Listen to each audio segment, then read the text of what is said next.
ओम हरि ओम हरि ओम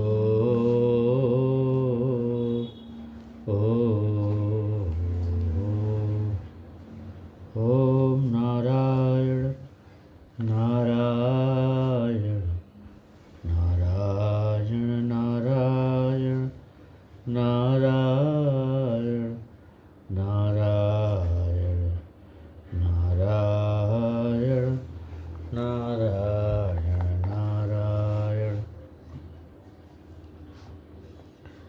हरि ओम। श्री गुरुचरण कमलेभ्यो नमः। श्री गुरुचरण कमलेभ्यो नमः। श्री गुरुचरण कमलेभ्यो नमः।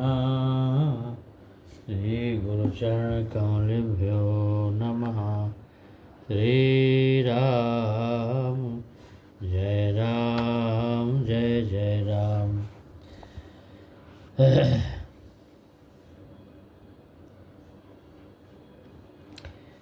आज अगला श्लोक गीता का है।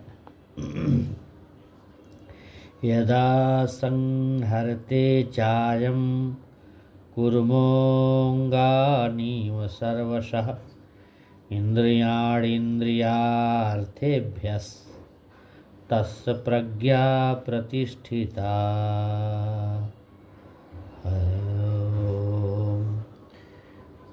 यदा संहरते चायम, यदा माने जब, संहरते माने समेट देता है। चायम चा आयम, चा माने भी, आयम माने यह। कूर्मो अंगानीव, कूर्मः, कूर्मः मतलब कछुआ। अंगानी माने अंग, अंगानीव इव माने सदृश, सर्वशः माने एक साथ। और इंद्रियार्थे, इंद्रियाणि माने इंद्रियां, इंद्रिय अर्थेभ्य माने इंद्रियों के विषय, अर्थ इंद्रिय। और तस् इंद्रियार्थेभ्यस्तस् माने उसकी, प्रज्ञा माने चेतना, प्रतिष्ठिता माने स्थिर। अब इसका पूरा एक साथ बताएंगे कि जिस प्रकार कछुआ अपने अंगों को संकुचित करके सकोलता है, फिर खोलता है, फिर भीतर कर लेता, फिर बाहर करता है, उसी तरह से जो मनुष्य अपनी इंद्रियों को इंद्रिय विषयों से खींच लेता है, वह पूर्ण चेतना में दृढ़ता पूर्वक से स्थित हो जाता है, स्थिर हो जाता है। मतलब ये हो, तात्पर्य इसका ये हुआ कि किसी योगी, भक्त या आत्मसिद्ध व्यक्ति की कसौटी यह है कि वह अपनी योजना के अनुसार इंद्रियों को वश में कर सके। किंतु अधिकांश व्यक्ति अपनी इंद्रियों के दास बने रहते और इंद्रियों के ही कहने पर चलते। यह है उत्तर इस प्रश्न का कि योगी किस प्रकार स्थित होता है। इंद्रियों की तुलना विषैले सर्पों से की गई। वे अत्यंत स्वतंत्रता पूर्वक बिना किसी नियंत्रण के कर्म करना चाहती हैं, और योगी या भक्त को इन सर्पों को वश में करने के लिए एक सपेरे की भांति अत्यंत प्रबल होना चाहिए। वह उन्हें कभी भी कार्य करने की छूट नहीं देता, उनको छूट न मिले। शास्त्रों में अनेक आदेश हैं, उनमें से कुछ करो और कुछ न करो से संबंध है।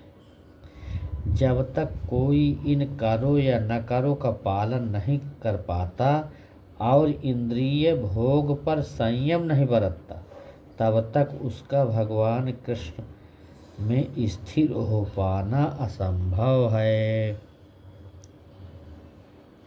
यहाँ पर सर्वश्रेष्ठ उदाहरण जो है कछुए का दिया कि वह किसी भी समय अपने अंग समेट सकता है और पुनः विशिष्ट उद्देश्यों से उन्हें प्रकट कर सकता, फैला सकता है।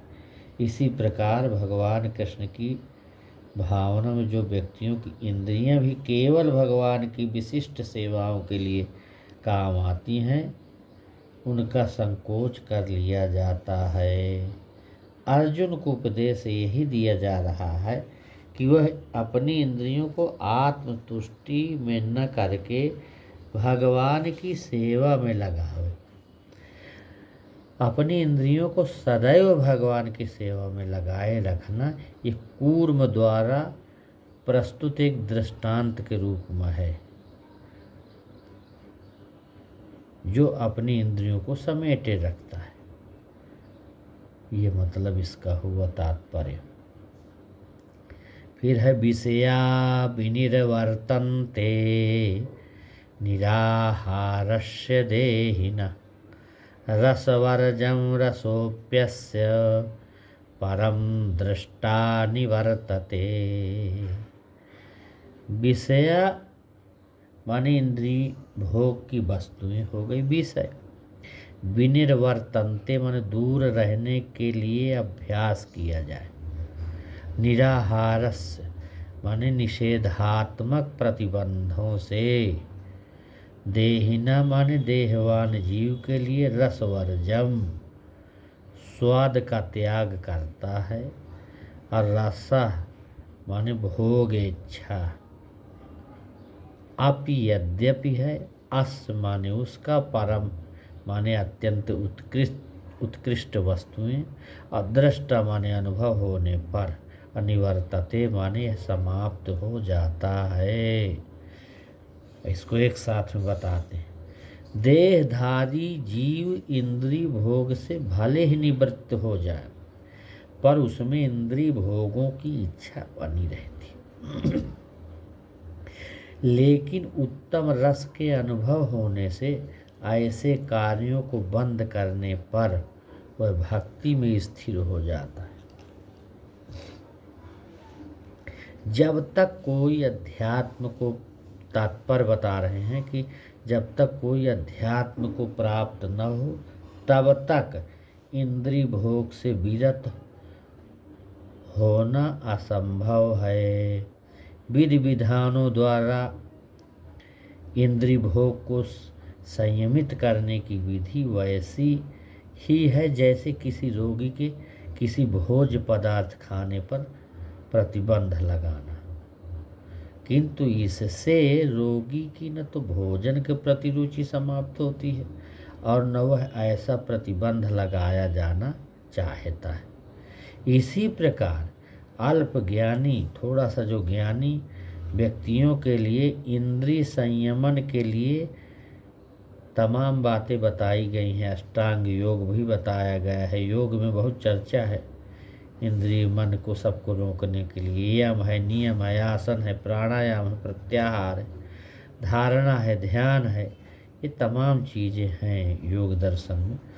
किंतु जिसने भगवान उस प्रभु को, कृष्ण को, परमात्मा के पथ पर प्रगति के क्रम में परमेश्वर श्री कृष्ण के सौंदर्य का अगर रस पान कर लिया, उसे जड़ भौतिक वस्तु में कोई रुचि नहीं रह जाती।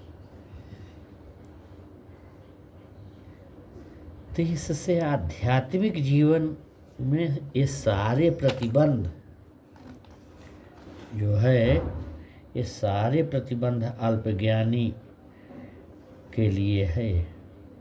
जो नए अल्पज्ञानी, ऐसे प्रतिबंध तभी तक ठीक हैं जब तक भगवान कृष्ण में रुचि जागृत नहीं हो जाती।